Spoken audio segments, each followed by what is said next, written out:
Hello everyone, welcome to let's do it. तो discuss करेंगे आज हम यहाँ पर इस सीरीज़ का पार्ट नंबर 71। तो अगर अभी तक आपने इसके बाकी के पार्ट जो हैं वो नहीं देखे हैं तो आपको डिस्क्रिप्शन बॉक्स में उसका लिंक मिल जाएगा, आप वहाँ से जाकर के चेकआउट कर लीजिएगा।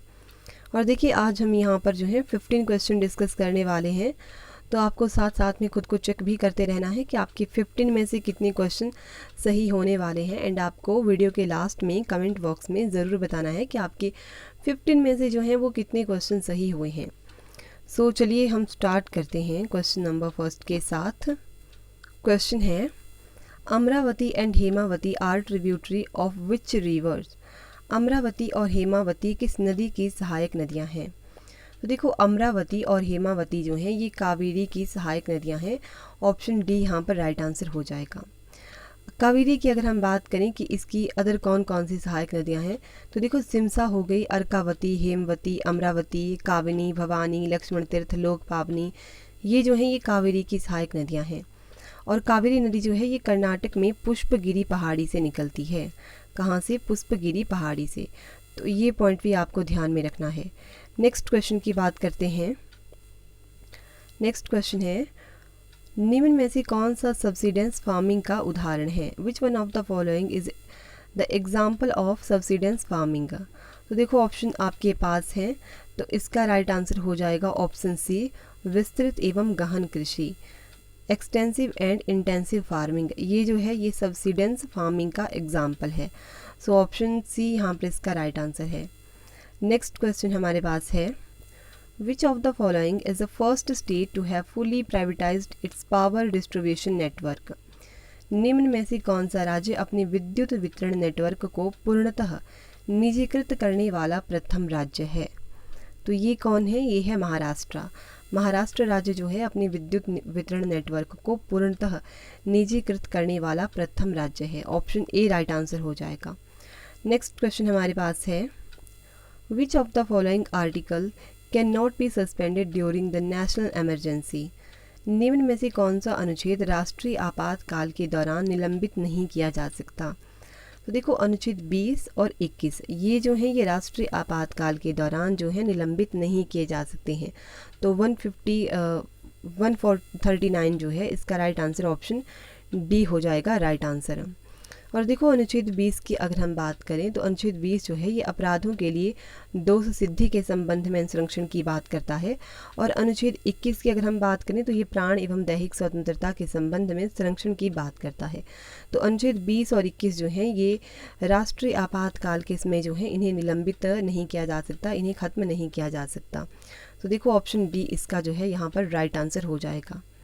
नेक्स्ट क्वेश्चन हमारे पास है, The directive principle of state policy is a check which is paid on bank's convenience. Who told it?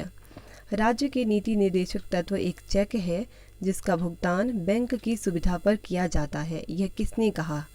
तो देखो ये कहा था केटी शाह ने, जो कि ऑप्शन में नहीं है। तो ऑप्शन इसका डी जो है राइट आंसर हो जाएगा। बट वैसे ऑप्शनल आंसर की में इसका राइट आंसर जो है वो ऑप्शन ए दे करके रखा हुआ है, डॉक्टर भीमराव अंबेडकर।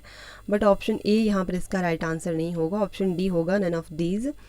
देखिए केटी शाह जो थे उन्होंने कहा था कि राज्य की नीति निर्देशक तत्व एक चेक है जिसका भुगतान बैंक की सुविधा पर किया जाता है। तो देखो 140 का राइट आंसर होना चाहिए option D, none of these. Next question की बात करते हैं।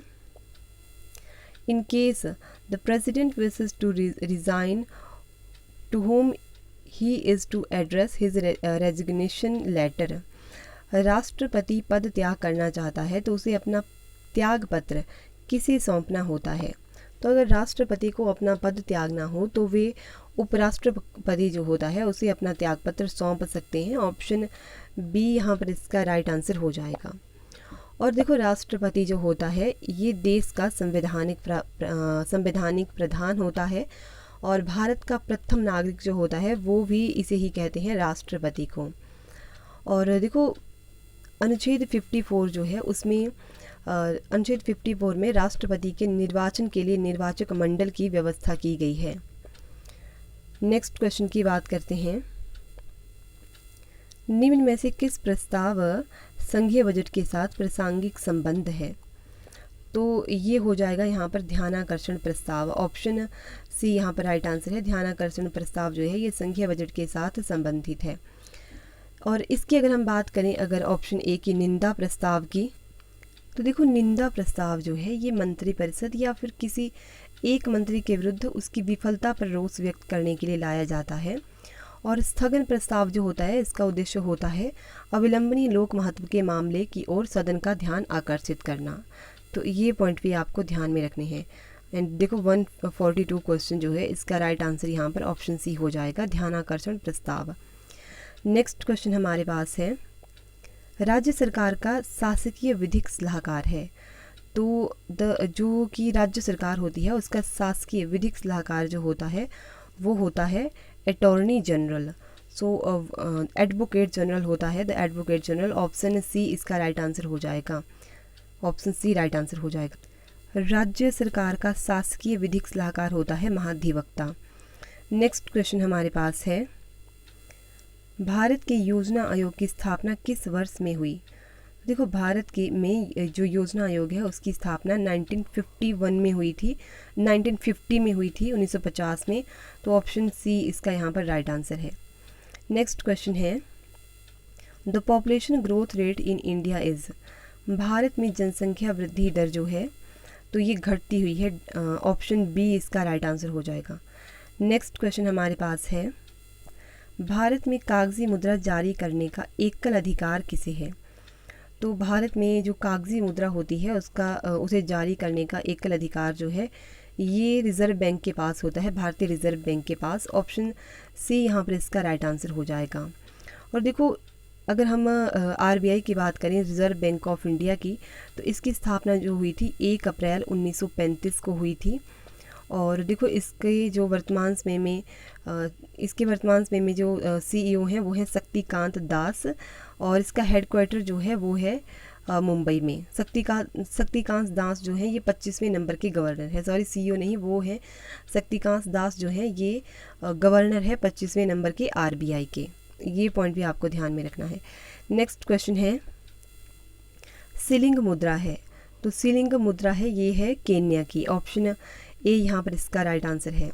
और दक्षिण कोरिया की अगर हम बात करें कि दक्षिण कोरिया की मुद्रा कौन सी है, तो दक्षिण कोरिया की मुद्रा है दक्षिण कोरियाई वॉन। इजराइल की मुद्रा है इजरायली न्यू शेकल, और घाना की मुद्रा है घानियन शेडी। नेक्स्ट क्वेश्चन की बात करते हैं, कौन निर्यात, वित्तीयन और बीमा से संबंधित है? तो देखो यहाँ पर इसका राइट आंसर जो है ऑप्शन डी हो जाएगा, नन ऑफ दीज। निर्यात, वित्तीयन और बीमा से जो संबंधित है वो है ECGC। इसकी फुल फॉर्म की अगर हम बात करें तो इसकी फुल फॉर्म होती है export credit guarantee corporation of India. और देखो गेल की अगर हम बात करें ऑप्शन ए की, तो इसकी फुल फॉर्म होती है gas authority of India limited, जिसके CEO वर्तमान समय में जो है वो मनोज जैन है। CBDT की अगर हम बात करें तो इसकी फुल फॉर्म होती है central board of direct taxes. And IDBI की अगर हम बात करें तो इसकी फुल फॉर्म है industrial development bank of India. तो ये पॉइंट भी आपको ध्यान में रखने हैं। नेक्स्ट क्वेश्चन हमारे पास है, अति उच्च तापमान के मापन के लिए प्रयुक्त युक्ति है, तो ये होती है pyrometer. Option A right answer है। पायरोमीटर जो है अति उच्च तापमान के मापन के लिए एक प्रयुक्त युक्ति है। नेक्स्ट क्वेश्चन हमारे पास है, एक्स किरणों की वेधन शक्ति इस पर निर्भर नहीं होती, तो ये जो है करंट इन द फिलामेंट, तंतु में धारा, इसके ऊपर निर्भर नहीं रहती। बाकी जो है तरंगदैर्घ्य, ऊर्जा, विभवांतर, इन सभी के ऊपर डिपेंड रहती है। सो 150 क्वेश्चन जो है इसका राइट आंसर ऑप्शन डी हो जाएगा, नन ऑफ दीज। तो देखो आज हमने यहाँ पर जो है 15 क्वेश्चन डिस्कस कर लिए। तो अब आपको बताना है कमेंट बॉक्स में कि आपकी 15 में से कितने क्वेश्चन जो हैं वो सही हुए हैं।